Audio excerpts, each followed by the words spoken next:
concept we will discuss about normalization. Normalization. Database management సిస్టంలో normalization అనేది చాలా important ప్రక్రియ. ఎక్కడ ఉపయోగిస్తాం, ఎందుకు ఉపయోగిస్తాం, when and why. When and why. Levels of data అబ్స్ట్రాక్షన్లో level 1 user or external views. User or external views.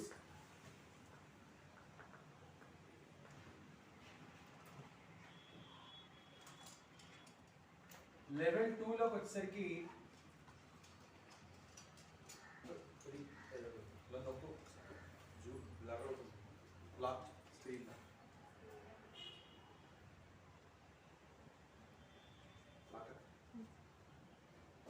level 2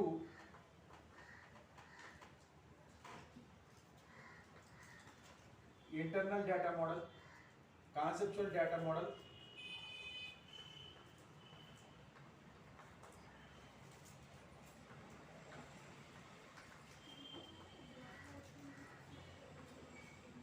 level 2 conceptual data model, and level 3 వచ్చేసరికి internal data model,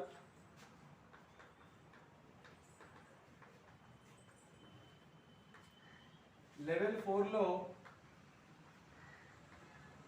physical data model or external data model.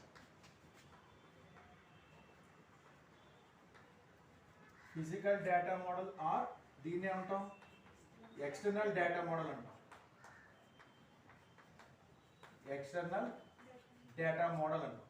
Okay, so user or external use అంటే మనం ఒక సిస్టంలోకి వెళ్ళి ఆ సిస్టమ్కి సంబంధించినటువంటి activities ఎలా ఉన్నాయి, బిజినెస్ రూల్స్ ఎలా ఉన్నాయి, వీటిలన్నింటినీ గ్యాదర్ చేయడానికి ఏమంటాం అంటే యూజర్ ఆర్ ఎక్స్టర్నల్ యూస్ అంటాం. ఇప్పుడు కాలేజీ సిస్టంలో అడ్మిషన్స్ ఎలా జరుగుతున్నాయి, ఫీజు కలెక్షన్ ఎలా జరుగుతుంది, టైం టేబుల్ ఎలా ఫిక్స్ చేస్తున్నారు, తర్వాత క్లాస్ వర్క్ ఎలా జరుగుతుంది, ఎగ్జామినేషన్ సిస్టమ్ ఎలా ఉంది, ఇలా ముందర పేపర్ పెన్ను తీసుకుని రాసుకుంటే అప్పుడు దాన్ని ఏమంటాం అంటే యూజర్ ఆర్ ఎక్స్టర్నల్ యూస్ అంటాం. ఇది దీనికి సిస్టమ్తో సంబంధం లేదు. సో సిస్టమ్తో సంబంధం లేకపోతే అది ఏమవుతుంది, సాఫ్ట్వేర్ ఇండిపెండెంట్ అవుతుంది. సాఫ్ట్వేర్ ఇండిపెండెంట్ అవుతుంది. నెక్స్ట్ కాన్సెప్చువల్ డేటా మోడల్లోకి వచ్చేసరికి ఏమవుతుంది, బేసిక్ బిల్డింగ్ బ్లాక్స్ తయారు చేసుకుంటాం. డేటాబేస్ బేసిక్ బిల్డింగ్ బ్లాక్స్ ఏమేంటి, ఎంటిటీ, అట్రిబ్యూట్స్, తర్వాత కన్స్ట్రైంట్స్, రిలేషన్షిప్స్, ఇలాంటి వాటిని తయారు చేసుకుంటాం కాన్సెప్చువల్ డేటా మోడల్ వచ్చేసరికి. అంటే కాన్సెప్చువల్ డేటా మోడల్లో మనకి ఏవైతే టేబుల్స్ తయారు చేద్దాం అనుకున్నామో ఆ టేబుల్స్ మధ్య ఉండేటువంటి అసోసియేషన్స్, రిలేషన్షిప్స్ అవన్నీ కూడా రెడీ అవుతాయి. అయితే ఇక్కడ గుర్తుపెట్టుకోవాల్సిన విషయం ఏంటంటే మనం తయారు చేసే ప్రతి టేబుల్ పర్ఫెక్ట్ టేబుల్ కాదు, రిలేషన్ ప్రతిదీ కూడా పర్ఫెక్ట్ రిలేషన్ కాదు. ఓకే, దాంట్లో మనకి రిడెండెన్సీ, ఇన్కన్సిస్టెన్సీ, ఎనామలీస్ వస్తుంటాయి. డ్రాబ్యాక్స్ ఆఫ్ ఫైల్ సిస్టంలో చెప్పుకున్నాం. సో రిడెండెన్సీ, ఇన్కన్సిస్టెన్సీ, ఎనామలీస్ని అవాయిడ్ చేయాలంటే దానికి ఒక టెక్నిక్ అప్లై చేయాలి. ఆ టెక్నికే నార్మలైజేషన్ అన్నమాట. సో మనం తయారు చేసిన టేబుల్స్లో రిపిటేషన్స్ ఆఫ్ డేటా రావచ్చు, లేదా ఇన్కన్సిస్టెన్సీ ఆఫ్ డేటా రావచ్చు, లేదా ఎనామలీస్ రావచ్చు. Insertion anomaly, delete anomaly, update anomaly ఇలాంటివి రైజ్ అయ్యేటువంటి అవకాశాలు ఉన్నాయి. వాటిని రెడ్యూస్ చేయడం కోసం మనం ఉపయోగించే ఒక టెక్నిక్ని ఏమంటామంటే నార్మలైజేషన్ అంటాం. అంటే లెవెల్ 2 కాన్సెప్చువల్ డేటా మోడల్ పూర్తయ్యే సమయానికి నార్మలైజేషన్ ఎప్పుడైతే అప్లై చేసామో ఆ అప్లై చేసే సందర్భంలో మనకి పర్ఫెక్ట్ టేబుల్స్ తయారవుతాయి. అప్పుడు మనం ఇంటర్నల్ డేటా మోడల్లో వెళ్తాం అన్నమాట. మూడోది ఇంటర్నల్ డేటా మోడల్ అంటే మళ్ళీ 3 ఉంటాయి. ఏమేంటిది, రిలేషనల్, హైరార్కికల్, నెట్వర్క్, ఈ మోడల్స్ అన్నమాట. ఇది మళ్ళీ సాఫ్ట్వేర్ డిపెండెంట్. ఇక్కడ మనం సెలెక్ట్ చేసుకుంటాం మనం తయారు చేసేసిన టేబుల్స్ని ఒరాకిల్లో డెవలప్ చేయాలా, లేకపోతే ఇంకొక బైండింగ్ ట్రీస్లో డెవలప్ చేయాలా, లింక్డ్ లిస్ట్లో ఉపయోగించి డెవలప్ చేయాలా, ఇవన్నీ మనం ఆలోచిస్తాం. సో అలాంటప్పుడు ఏం చేస్తాం అంటే ఇంటర్నల్ డేటా మోడల్లో మనం సాఫ్ట్వేర్ని బట్టి డేటా మోడల్ సెలెక్ట్ చేసుకుంటాం. ఇప్పుడు మనం తయారు చేసుకున్న టేబుల్స్ని ఒరాకిల్లో డెవలప్ చేయమని అనుకోండి, అప్పుడు ఏ మోడల్ సెలెక్ట్ చేసుకోవాలి, రిలేషనల్ మోడల్. అలా కాకుండా లింక్ లిస్ట్ ఉపయోగించింది అనుకో network data model. Binary trees ఉపయోగించి ఆన్లైన్ డేటాబేస్ తయారు చేయమనుకున్నప్పుడు హైరార్కికల్ డేటా మోడల్ సెలెక్ట్ చేసుకుంటాం. ఇది సాఫ్ట్వేర్ డిపెండెంట్ అవుతుంది. ఓకే, కాబట్టి కాన్సెప్చువల్ డేటా మోడల్లోకి వచ్చేసరికి మొత్తం డేటాబేస్ బేసిక్ బిల్డింగ్ బ్లాక్స్ అన్ని తయారైపోతాయి. టేబుల్స్ రెడీగానే ఉంటాయి, అర్థమైందా? అయితే ఆ రెడీగా ఉండేటువంటి టేబుల్స్లో ఇన్కన్సిస్టెన్సీ కానీ అనామలీస్ కానీ తర్వాత రిడెండెన్సీ కానీ వస్తుంది. వాటిని రిడ్యూస్ చేయడం కోసం మనం కాన్సెప్చువల్ డేటా మోడల్ ఎండ్లో అంటే చివరగా ఉపయోగించేది ఏమంటే నార్మలైజేషన్. నార్మలైజేషన్ టెక్నిక్ అప్లై చేసిన తర్వాత అప్పుడు కాన్సెప్చువల్ డేటా మోడల్ పూర్తవుతుంది అనమాట. Okay, so conceptual data model పూర్తయ్యేదేమో నార్మలైజేషన్ అప్లై చేసినప్పుడు మనకి reduced redundant data tables, inconsistency లేనటువంటి కన్సిస్టెన్సీ టేబుల్స్, అనామలీస్ లేనటువంటి టేబుల్స్ మనం తయారవుతాయి. సో అలా తయారైన టేబుల్స్ అప్పుడు ఎక్స్టర్నల్ డేటా ఈ ఇంటర్నల్ డేటా మోడల్లోకి మార్చుకుంటాం. ఏ డేటాబేస్లో కావాలంటే ఏ మోడల్లో కావాలంటే ఆ మోడల్లోకి మారుతుంటుంది అనమాట. కాబట్టి నార్మలైజేషన్ టెక్నిక్ ఫస్ట్ ఎక్కడ ఉపయోగిస్తాం? వెన్ ఇది conceptual data model, end of the conceptual data model. Why ఎందుకు ఉపయోగించాలి? To reduce data redundancy, inconsistency and anomalies. ఇన్కన్సిస్టెన్సీని, అనామలీస్ని, రిడెండెన్సీని రెడ్యూస్ చేయడం కోసం మనం ఈ నార్మలైజేషన్ టెక్నిక్ ఉపయోగిస్తాం అన్నమాట.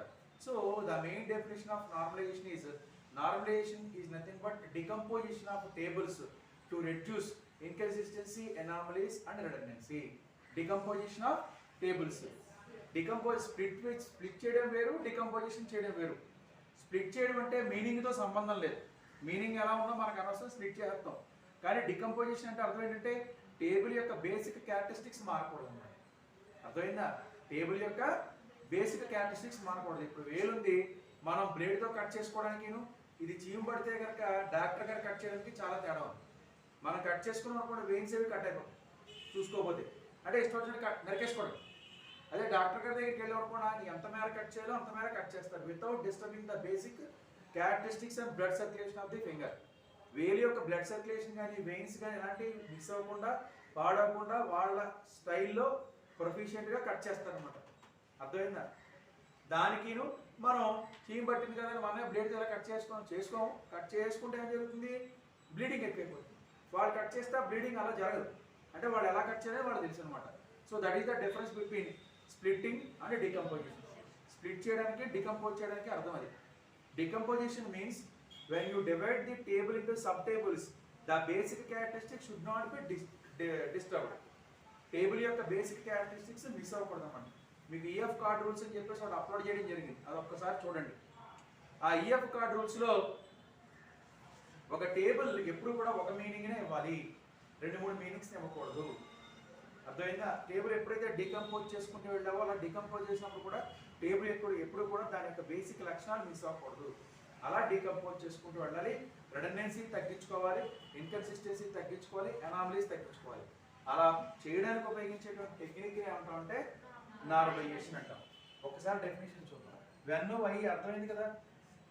At the end of the conceptual data model, we apply normalization technique, that is when.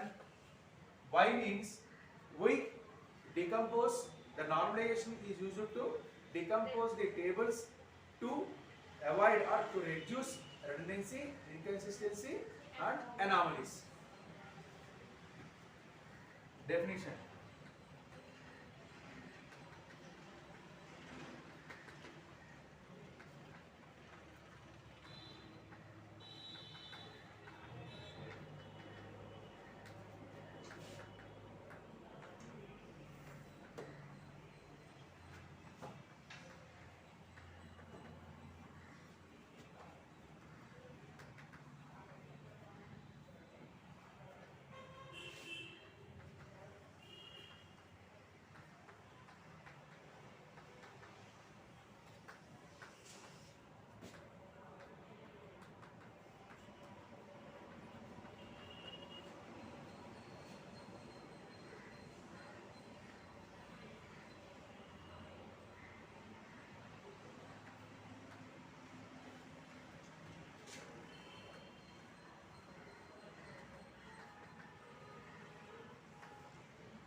Types of normalisation.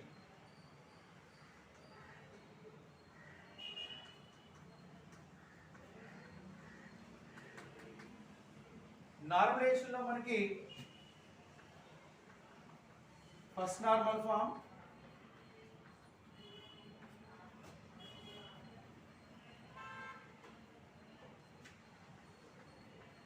Second normal form,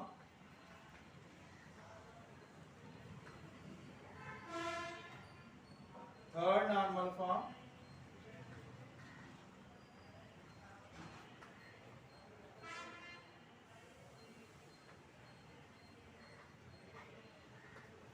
Boyce Codd normal form, fourth normal form,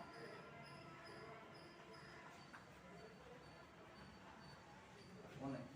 first normal form 1NF అంటాం, second normal form 2NF అంటాం, BCNF, 4NF. ఇందులో మనకి first, second, third మనకి సిలబస్లో ఉన్నాయి. మీకు third normal form దాకానే చెప్తాను. అర్థమైందా? First normal form, second normal form, third normal form వరకు ఉంటుంది. మ్యాక్సిమం 99% రిలేషన్స్ అన్నీ కూడా 99.9 రిలేషన్స్ అన్న టేబుల్స్ అన్న ఒకటే. టేబుల్స్ అన్నీ కూడా థర్డ్ నార్మల్ ఫామ్ అయిపోగానే పర్ఫెక్ట్ టేబుల్స్ కింద తయారైపోతాయి.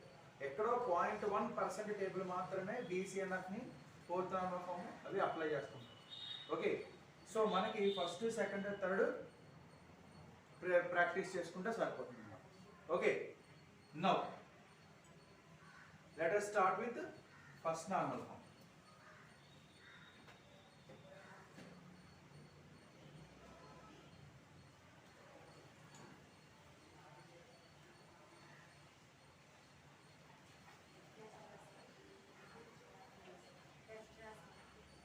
నోట్ చేశారా?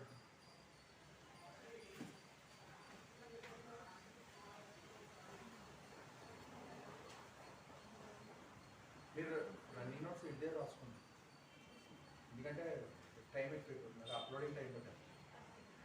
రికార్డే కాబట్టి ఇదే రాసుకోండి.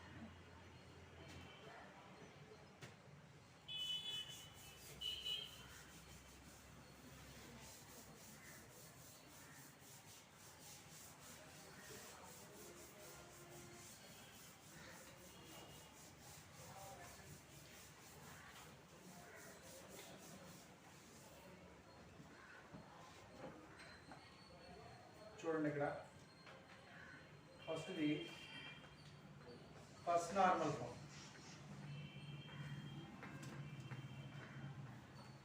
దీన్ని ఏమన్నా 1NF. ప్రతిదానికి కూడా డెఫినేషన్ ఉంటుంది, ఎగ్జాంపుల్ ఉంటుంది అన్నమాట. Okay, A relation is set to be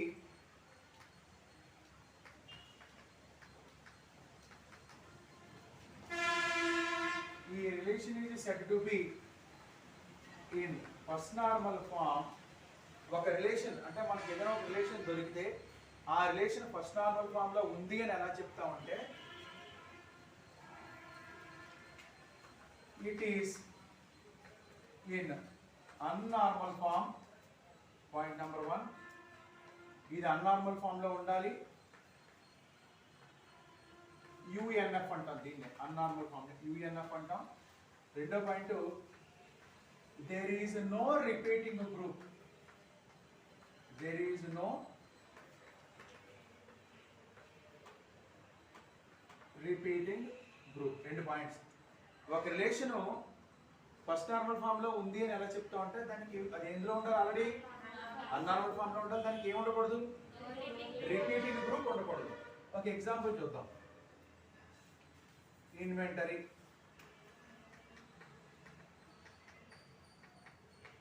అనే ఒక రిలేషన్ చూద్దాం. ఇన్వెంటరీలో customer number, customer number,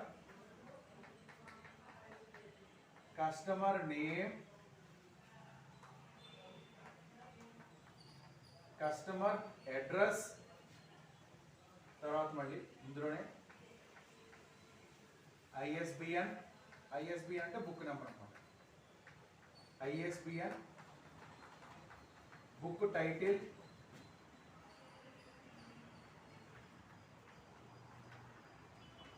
book author,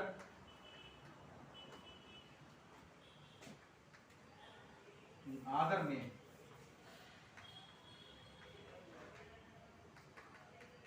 author name, author country, quantity, unit price, quantity unit price. దీన్ని యుఎన్ఎఫ్ అన్నాం. అంటే ఇదంతా ఒక రిలేషన్, ఇదంతా ఒక టేబుల్. ఇది ఎందులో ఉంది? అన్నార్మల్ ఫామ్. అంటే పాయింట్ నెంబర్ 1 ఓకే కదా. అక్కడ ఆల్రెడీ నేను రాశాను అన్నార్మల్ ఫామ్ అని చెప్పేసి. ఇది అన్నార్మల్ ఫామ్లో ఉంది. ఇప్పుడు నెక్స్ట్ ఇందులో రిపీటింగ్ గ్రూప్ ఉందో లేదా చెక్ చేసుకోవాలి. మీకు ఇవన్నీ కూడా జనరల్ థింకింగ్ అనమాట. ఎలాగంటే చూడండి, ఇప్పుడు కస్టమర్ ఎప్పుడు పుస్తకం కొన్నా సరే ప్రతిసారి మీరు ఏం ఎంటర్ చేయాలి? Customer number, customer name and address. ఇప్పుడు మీరు ఒక షాప్కి వెళ్ళారు, 3 పుస్తకాలు కొనుక్కున్నారు. మ్యాథ్స్, ఫిజిక్స్, కంప్యూటర్ సైన్స్ అమ్మి 3 పుస్తకాలు కొనుక్కున్నారు. ఇదంతా ఒక పెద్ద టేబుల్. ఏమంటే మీ పేరు చెప్పండి అన్నాడు. మీకు ఒక నెంబర్ ఇచ్చాడు, 1001 అని చెప్పేసి ఒక నెంబర్ ఇచ్చాడు. ఓకే, మీ పేరు చెప్పండి అన్నాడు. సార్ నా పేరు ఏబిసి అండి అన్నారు. సరే మీ అడ్రస్ చెప్పండి అన్నారు. మండపేట అండి అన్నాం. బాగా మీరు ఏం పుస్తకం తీసుకున్నారు? పుస్తకం కోడ్ ఉంటుంది కదా, ఏదో 1111. Book title DBMS. నెక్స్ట్ ఏదో author name XX, author name YYY, author name, author country, quantity 10, unit price 500. అయిపోయింది. ఇదో రికార్డ్. ఇప్పుడు మీరు ఇంకో పుస్తకం తీసుకున్నారు. ఇంకో పుస్తకం తీసుకున్నప్పుడు ఆల్రెడీ ఏముంది ఇక్కడ? మీ యొక్క నెంబరు, మీకు ఒక నెంబర్ ఇచ్చాడు, ఆ నెంబరు, మీ పేరు, మీ అడ్రస్ ఉంది. ఇక్కడ రెండో పుస్తకం తీసుకునేటప్పుడు ఇక్కడ ట్రిప్ మ్యాథ్స్ ఇది తీసుకున్నారు, మ్యాథ్స్ బుక్. ఈ డేటా ఎంటర్ చేసినప్పుడు ఆటోమేటిక్గా మళ్ళీ 1001 ఏబిసి మండపేట అని ఇవ్వాలా అక్కర్లేదా? ఇవ్వాలి కదా, ఖాళీగా వదలడానికి లేదు కదా రికార్డ్స్ ఏవి కూడా. సో మీరు ఎన్ని పుస్తకాలు తీసుకున్నారో తీసుకునేసారి ప్రతిసారి పుస్తకం తీసుకున్నప్పుడల్లా మేము ఎంటర్ చేయాల్సి వస్తుంది. మీ యొక్క నెంబరు, మీ యొక్క పోనీ అక్కర్లేదండి ఎంటర్ చేయక్కర్లేదంటే ఇలా ఖాళీ వదిలేసాం అనుకోండి, ఈ పుస్తకం ఎవరు తీసుకున్నట్టు విషయం తెలుస్తుందా? సో ఇక్కడ నేను బుక్ పేరు రాశాడు, ఖచ్చితంగా ఇక్కడ ఏం రాయాల్సి వస్తుంది అంటే కస్టమర్ నెంబర్ దగ్గర మొదలుపెట్టి యూనిట్ ప్రైస్ దాకా మొత్తం అన్ని ఒకే టేబుల్లో ఉండడం వలన మీరు ఎన్ని పుస్తకాలు తీసుకున్నా సరే తీసుకునే ప్రతి పుస్తకానికి కూడా సేమ్ కస్టమర్ తీసుకున్నా సరే వాడి యొక్క నంబర్ని, వాడి యొక్క పేరుని, తర్వాత వాడి యొక్క అడ్రస్ని ఎంటర్ చేయవలసి వస్తుంది. That is what we call as repeating group. Repeating group దేని వల్ల వస్తుంది? నువ్వు బుక్ తీసుకోవడం వలన కస్టమర్ డీటెయిల్స్ని రిపీట్ చేయవలసి వస్తుంది. అంటే రిపీటింగ్ గ్రూప్ ఉందా లేదా? సో రిపీటింగ్ గ్రూప్ తీసేస్తే అప్పుడు ఏ నార్మల్ ఫామ్లోకి మారినట్టది? ఫస్ట్ నార్మల్ ఫామ్లోకి మారినట్టు. చాలా సింపుల్గా అర్థం చేసుకుంటే ఈజీగా ఉంటుంది. దీని డెప్త్ ఏమి లేదు దీంట్లో. ప్రాక్టికల్ ఎగ్జాంపుల్లో ఉండే ప్రాబ్లం ఏంటో దాన్ని మనం అవాయిడ్ చేయడమే నార్మలైజేషన్ అన్నమాట. ఇక్కడ మీరు బుక్ డీటెయిల్స్ ఎంటర్ చేస్తున్న ప్రతిసారి కూడా కస్టమర్ డీటెయిల్స్ ఎంటర్ చేయవలసి వస్తుంది, అవునా కదా? సో బుక్ని రిపీట్ చేస్తుంటే ఒక పుస్తకం తర్వాత ఒక పుస్తకం, ఒక పుస్తకం తర్వాత ఒక పుస్తకం ఎంటర్ చేయడం వలన కస్టమర్ డీటెయిల్స్ రిపీట్ చేయవలసి వస్తుంది. సో డికంపోజ్ చేయాలి. ఎలాగా? కస్టమర్ డీటెయిల్స్ ఒక టేబుల్ కింద, బుక్ డీటెయిల్స్ ఒక టేబుల్ కింద తీసుకుంటే ప్రాబ్లం లేదు కదా. ఈ బుక్ దాంట్లో ఓన్లీ కస్టమర్ నెంబర్ ఇస్తానంతే. సో మీ యొక్క డేటా ఒకసారి ఎంటర్ చేస్తాం, మీకు అలాట్ చేసిన కస్టమర్ నెంబర్ను బుక్లో వాడుకుంటాం. దానివల్ల ఏమి రిపీట్ అవ్వట్లేదు? కస్టమర్ యొక్క నేము, కస్టమర్ యొక్క అడ్రస్ని రిపీట్ చేయవలసిన అవసరం లేదు. అర్థమైందా? సో ఇక్కడ ఇలా ఉండేటువంటి టేబుల్ని నేను మళ్ళీ స్ప్లిట్ చేస్తున్నా. ఇది యుఎన్ఎఫ్లో ఉంది. దిస్ ఈజ్ రిలేషన్ 1, ఇది రిలేషన్ 1. ఇప్పుడు నేను దీన్ని 2 టేబుల్స్ కింద మారుస్తున్నా.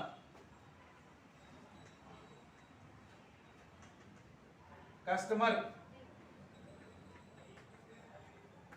Customer number, customer name,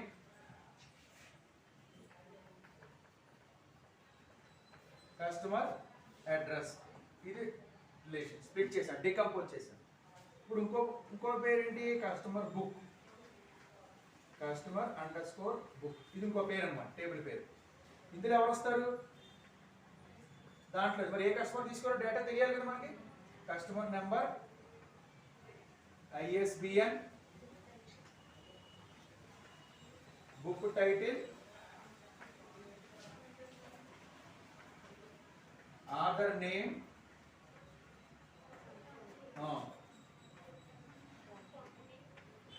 author country, quantity,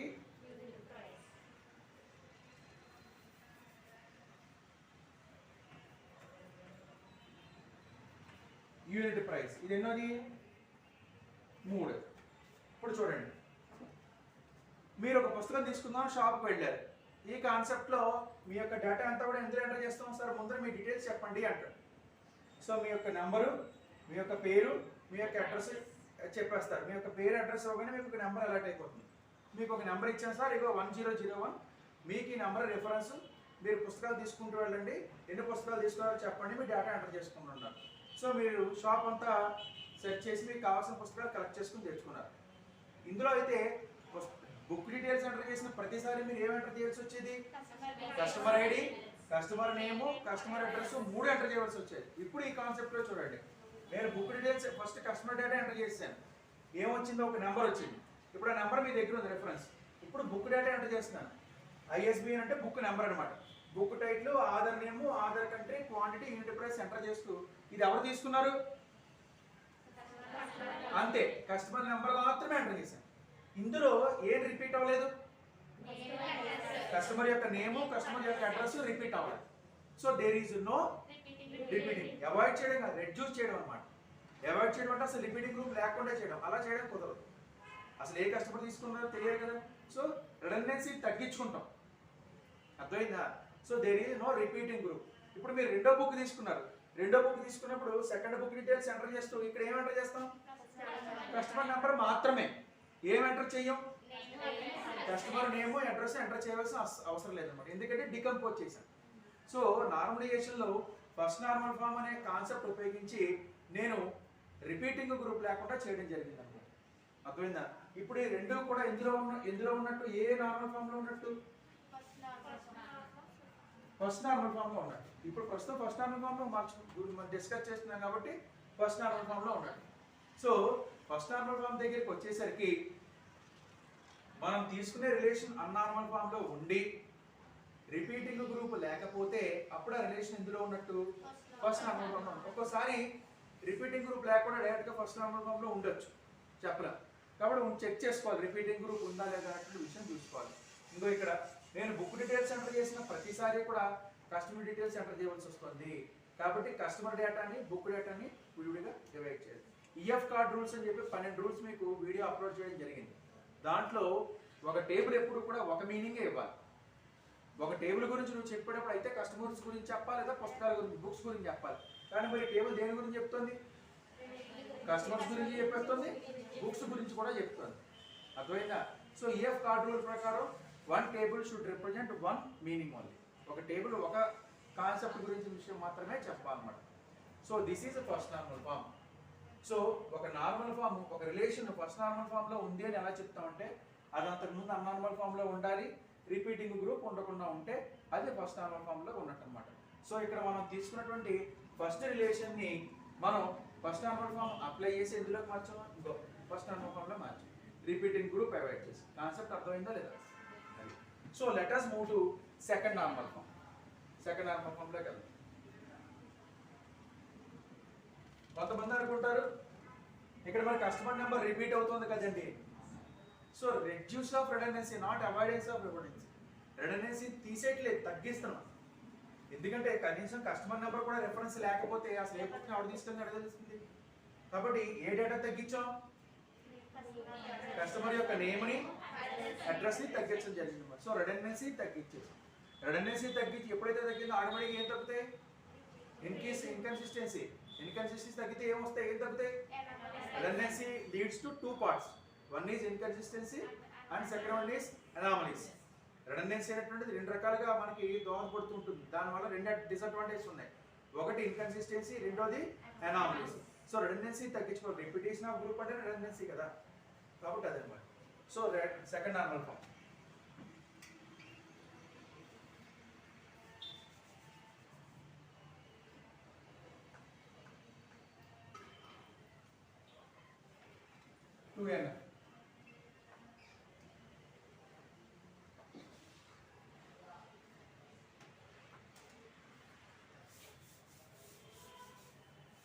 ఈ రెండు ఉంచుదాం.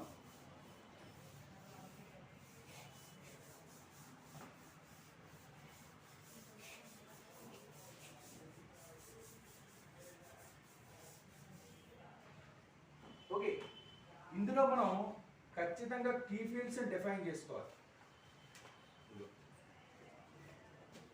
Key field, non key fields గురించి చెప్పడం జరిగింది. డిపెండెన్సీ అని చెప్పేసి మనకి చెప్పాను. ఫంక్షనల్ డిపెండెన్సీ అనే కాన్సెప్ట్ చెప్పుకున్నాం. ఫంక్షనల్ డిపెండెన్సీ అది కూడా అప్లోడ్ చేశాను. డిపెండెన్సీ అంటే అర్థం ఏంటి? ఇప్పుడు మీరు హాల్ టికెట్ తీసుకుని ఎగ్జామ్ హాల్కి వెళ్ళారు. నీ పేరు ఏంటమ్మా అని అడుగుతారా, నీ హాల్ టికెట్ నెంబర్ అడుగుతారా? హాల్ టికెట్ నెంబర్ అడుగుతారు, అవునా కదా? హాల్ టికెట్ నెంబర్ అడుగుతారు, అంతే కదా? సో హాల్ టికెట్లో మీ హాల్ టికెట్ నెంబర్ ఒకటే ఉంటుందా? ఇంకా చాలా ఉంటాయి కదా. నీ పేరేంటి, మీ ఫాదర్ పేరేంటి, నువ్వు ఏ కాలేజ్ నుంచి వచ్చావు, నువ్వు ఏ ఇయర్ చదువుతున్నావు, ఏ గ్రూప్ చదువుతున్నావు, నువ్వు ఏ సబ్జెక్ట్స్ అపీర్ అవుతున్నావు, ఇవన్నీ ఉంటాయి. కాబట్టి వీటి అన్నిటికీ కలిపి కామన్గా రిప్రజెంటేషన్ ఏంటి? మీ హాల్ టికెట్. దానికి కీ ఫీల్డ్ అంట. దాన్ని ఏమంటామండి? కీ ఫీల్డ్ అంట. రిజల్ట్ చూసుకునేటప్పుడు కూడా ఏమి ఇస్తాం? మీ పేరు ఇస్తాం, హాల్ టికెట్ నెంబర్ ఇస్తాం. సో ఒక టేబుల్లో n నెంబర్ ఆఫ్ ఫీల్డ్స్ ఉంటే కనుక ఆ n నెంబర్ ఆఫ్ ఫీల్డ్స్ లో ఒక ఫీల్డ్ ని కీ ఫీల్డ్ అంటాం, n-1 number of fields non key fields అంటాం. ఇక్కడ కస్టమర్ టేబుల్ తీసుకున్నాం. కస్టమర్ టేబుల్ షాప్కి అడిగినా సార్ మీ నెంబర్ చెప్తారని అడుగుతాడు. మీ నెంబర్ చెప్తారు, మీ ఏ ఊరు సార్, మీ సిటీ ఏంటని ఏం అడగడు. సార్ నా నెంబర్ 1001 అండి. ఆటోమేటిక్గా ఏ డేటా వచ్చేస్తుంది? కస్టమర్ నేమ్, కస్టమర్ అడ్రస్ వచ్చేస్తుంది. కాబట్టి a key field, a field which represents the remaining fields is called as key field. దీని ఫంక్షనల్ డిపెండెన్సీ అంటాం. n - number of 1 number of fields ఒక ఫీల్డ్ మీద డిపెండ్ అవుతుంటాయి, దాని ఫంక్షనల్ డిపెండెన్సీ అంటాం. అర్థమైందా? దిస్ ఈజ్ కీ ఫీల్డ్ అంటాం, this is non key fields అంటాం. Dependent, descendant. ఓకే, సో ఇక్కడ కస్టమర్ టేబుల్లో customer number key field, customer book టేబుల్లో కస్టమర్ నెంబర్ ఉంది, ఇంకోటి ఏంటి? ఐఎస్బి. ఎందుకంటే ఇప్పుడు చెప్పబోయేటువంటి సెకండ్ నార్మల్ ఫామ్ కి key fields, non key fields గురించి తెలియాలన్నమాట. Now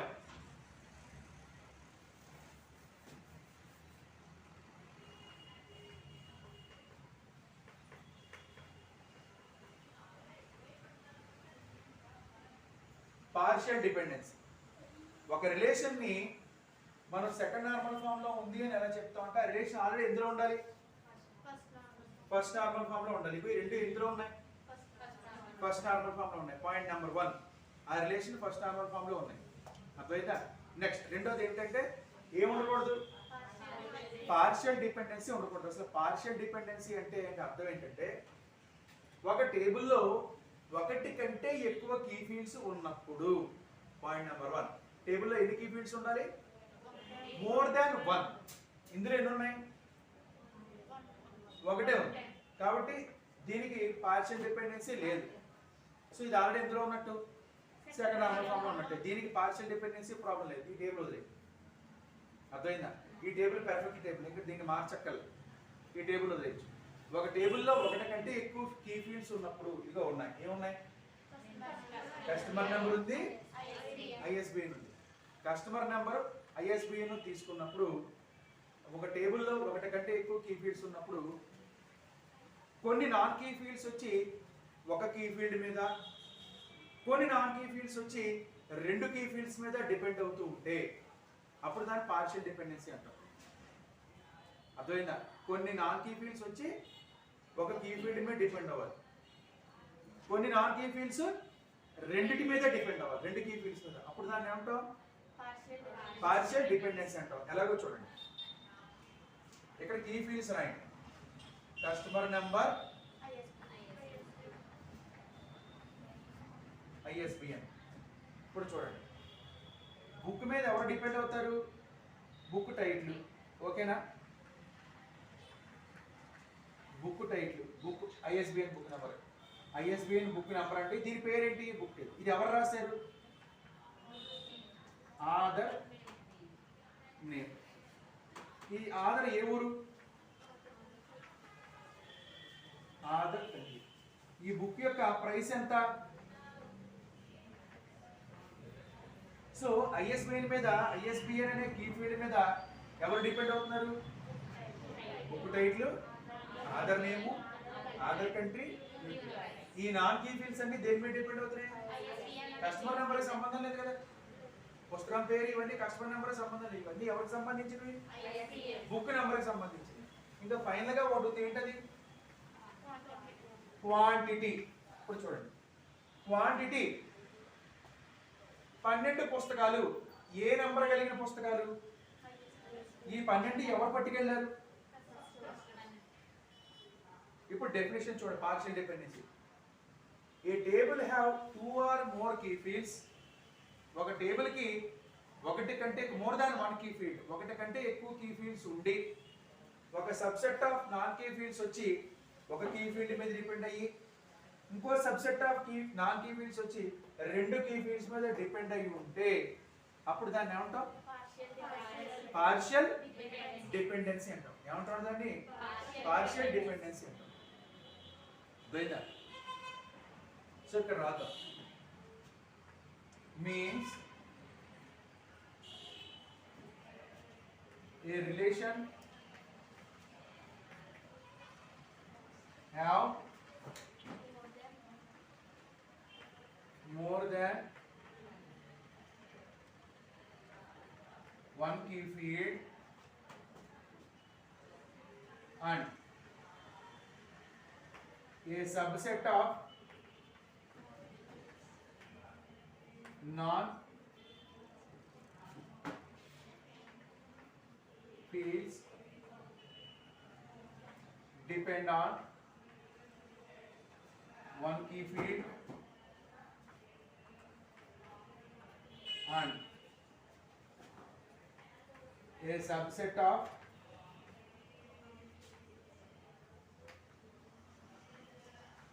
non key field depend on both key fields. అప్పుడు దాన్ని ఏమంటాం? Partial dependency. ఒక్కసారి మళ్ళీ చెప్తున్నాను చూడండి. ఒక టేబుల్లో, ఇంకో టేబుల్ ఇది, టేబుల్ ఇది.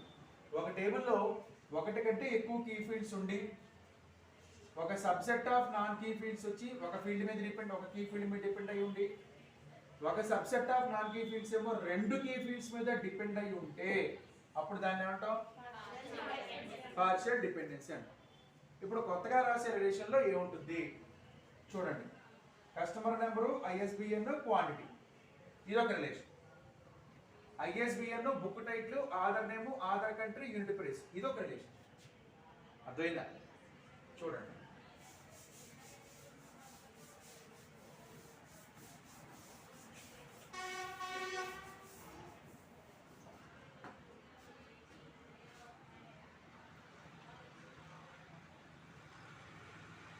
కొత్త రిలేషన్ ఏంటది? కస్టమర్ నెంబర్, ఐఎస్బిఎన్, ఏంటది? క్వాంటిటీ. ఇది ఎందులో ఉంది? ఎందులో మార్చు. ఆల్రెడీ ఎన్ని అయ్యాయి మనకి? 3 రిలేషన్. ఇది ఎన్నోది? 4th relation. ఇప్పుడు book, Aadhaar,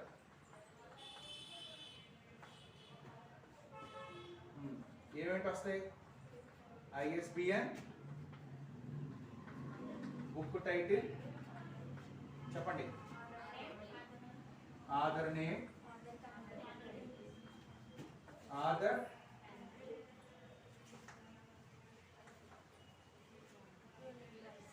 unit price.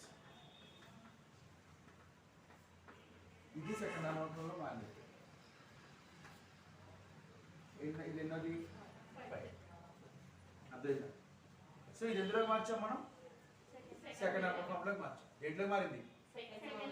So second normal form లో అది ఆల్రెడీ ఫస్ట్ నార్మల్ ఫామ్ లో ఉండి పార్షియల్ డిపెండెన్సీ లేకపోతే సెకండ్ నార్మల్ ఫామ్ లో మారినట్టు. సెకండ్ నార్మల్ ఫామ్ లోకి మారుతూ నా పార్షియల్ డిపెండెన్సీ ఉందో లేదో చెక్ చేసుకోవడానికి సింపుల్ మెథడ్.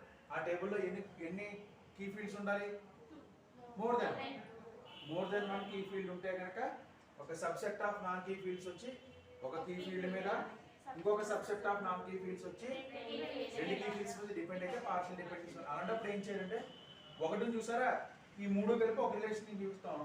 ఇండివిజువల్ గా ఉదాహరణ డిపెండ్ అయితే చూసారా, దాని రిలేషన్ చూపించాం. ఇంకో చూడండి, కస్టమర్ నెంబరు ISBN ఇక్కడ ఏముంది పాయింట్, ఇలా ఒక రిలేషన్ ఇచ్చేసాం, అక్కడ అయిపోయింది. ఇప్పుడు ఇవన్నీ ఎక్స్క్లూజివ్ గా దేనికి సంబంధించినవి? దీనికి. కస్టమర్ కి సంబంధం లేదు, అందుకని మనం డీకంపోజ్ చేస్తాం. అర్థమైందా? కస్టమర్ కి సంబంధం లేదు. అప్పుడు ఏం చేసామంటే ISBN, book title, author name, author country, unit price. ఇది సెకండ్ నార్మల్ ఫామ్ అయ్యిందా? ఓకే. నో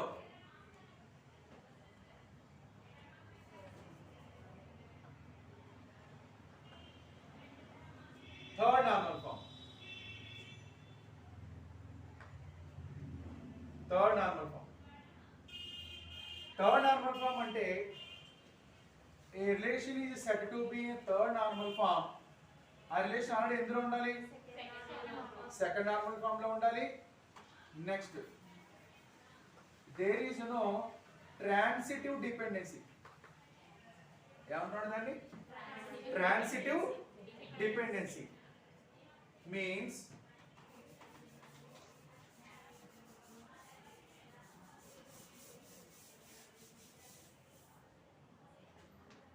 dependency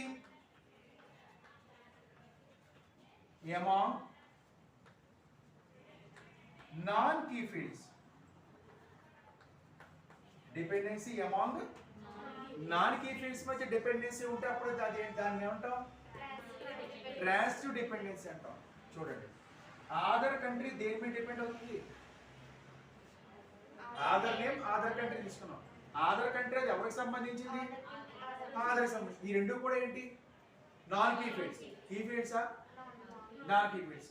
డిపెండెన్సీ అనేది నాన్ కీ ఫీల్డ్స్ మధ్యన ఉంటే అప్పుడు దాన్ని ఏమంటాం? Transitive dependency. అంటే బుక్ డీటెయిల్స్ ఎంటర్ చేస్తున్న ప్రతిసారి కూడా ఆధార్ యొక్క కంట్రీ ఎంటర్ చేయక్కర్లేదా? అర్థమైందా లేదా? ఒక 10 పుస్తకాలు ఒకటి రాశాడు, ఈ 10 పుస్తకాలు డేటా ఎంటర్ చేసినప్పుడు ప్రతిసారి వాడు పేరు రాయాలి, వాడితో పాటుగా వాడు కంట్రీ కూడా రాయాలి. వాడు అదే ఇండియాయే. సో 10 బుక్స్ డీటెయిల్స్ ఎంటర్ చేసిన ప్రతిసారి ఇండియా ఇండియా ఇండియా అని రాయాలి, అవునా కదా? So repetition. కాబట్టి dependency among non key fields ఉంటే అప్పుడు దాన్ని ఏమంటాం అంటే ట్రాన్సిటివ్ డిపెండెన్సీ అంటాం. ఏమండి, ఇది తీసుకున్నా ఇది తీసుకున్నా, దీంట్లో ట్రాన్సిటివ్ డిపెండెన్సీ ఉందో లేదో చూద్దాం. ఇందులో కస్టమర్ నెంబర్, ISBN రెండు కీ ఫీల్డ్సే. నాన్ కీ ఫీల్డ్స్ ఎన్ని ఉన్నాయి? ఒకటే ఉన్నప్పుడు డిపెండెన్సీ ఉంటుంది. అది ఎన్ని మీద డిపెండ్ అవుతుంది? లేదు కదా. నాన్ కీ ఫీల్డ్స్ ఎన్ని ఉండాలి? కనీసం 2 ఉండాలి. ఇక్కడ 2 ఉండాలి కనీసం. ఇప్పుడు నాన్ కీ ఫీల్డ్స్ డిపెండ్ అవుతున్నాయి అంటే అక్కడ ఎన్ని ఉంటే డిపెండ్ అంటే అవ్వగలుగుతాయి? కనీసం 2 ఉంటాయి. ఈ టేబుల్లో నాన్ కీ ఫీల్డ్స్ ఎన్ని ఉన్నాయి? ఇందాకేమో కీ ఫీల్డ్స్ గురించి చెప్పాను, ఇప్పుడు ఎందుకు దేని గురించి చెప్తాం? Non key fields. ఇందాక చెప్పిన దాంట్లో ఒకే కీ ఫీల్డ్ ఉంది కాబట్టి పార్షియల్ డిపెండెన్సీ వచ్చే అవకాశం లేదు. ఇప్పుడు ఏమన్నాడు? నాన్ కీ ఫీల్డ్స్ అన్నాడు. ఇక్కడ చూస్తేనేమో ఒకటే నాన్ కీ ఫీల్డ్ ఉంది కాబట్టి ఇక్కడ నాన్ కీ ఫీల్డ్స్ డిపెండెన్సీ అవుతుందని మనం ఆలోచించక్కర్లే. ఇప్పుడు ఇది తీసుకుందాం. నాన్ కీ ఫీల్డ్స్ చాలా ఉన్నాయి. దీంట్లో ఒక నాన్ కీ ఫీల్డ్ మిగతా దాని మీద దేని మీద డిపెండ్ అవుతుందో లేదో చెక్ చేద్దాం. అర్థమైందా? Book title ISBN. Next unit price ISBN ఏం మారదు. కానీ ఇక్కడ చూడండి ఆధార్ కంట్రీ ఉంది, దేని మీద డిపెండ్ అవుతుంది? ఆధార్ నేమ్ మీద డిపెండ్ అవుతుంది. అర్థమైందా? సో ఇప్పుడు దీన్ని డికంపోజ్ చేయాలి. ఎలాగా? Book ISBN, book title, author name,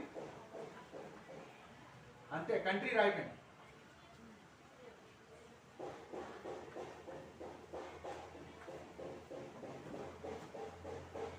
unit price. Next Aadhaar.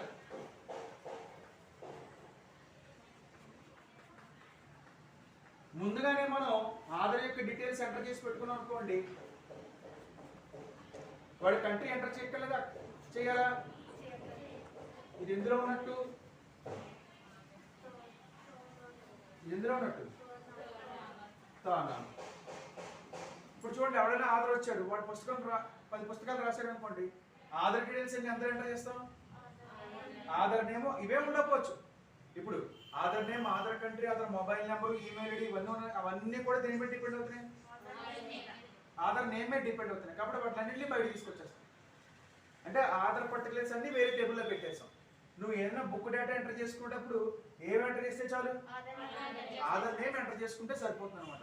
Aadhaar సమయం మిగతా డేటా అంతా ఎంటర్ చేయగలదు, అది వేరే ఒక దాంట్లో ఎంటర్ చేస్తాం. This is third normal form. So third normal form లో ఉంది ఒక రిలేషన్ చెప్పడానికి ఏం చెప్తాం? ఆ రిలేషన్ ఆల్రెడీ ఎందులో ఉన్నట్టు? సెకండ్ నార్మల్ ఫామ్ లో ఉండి ట్రాన్సిటివ్ డిపెండెన్సీ లేకపోతే అప్పుడు దాన్ని థర్డ్ నార్మల్ ఫామ్ ఉంది అని చెప్తాం.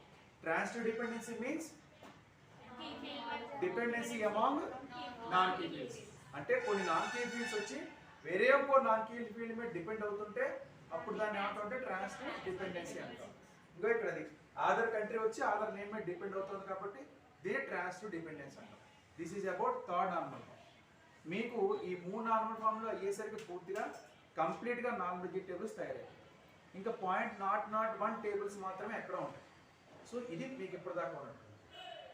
Okay, thank you.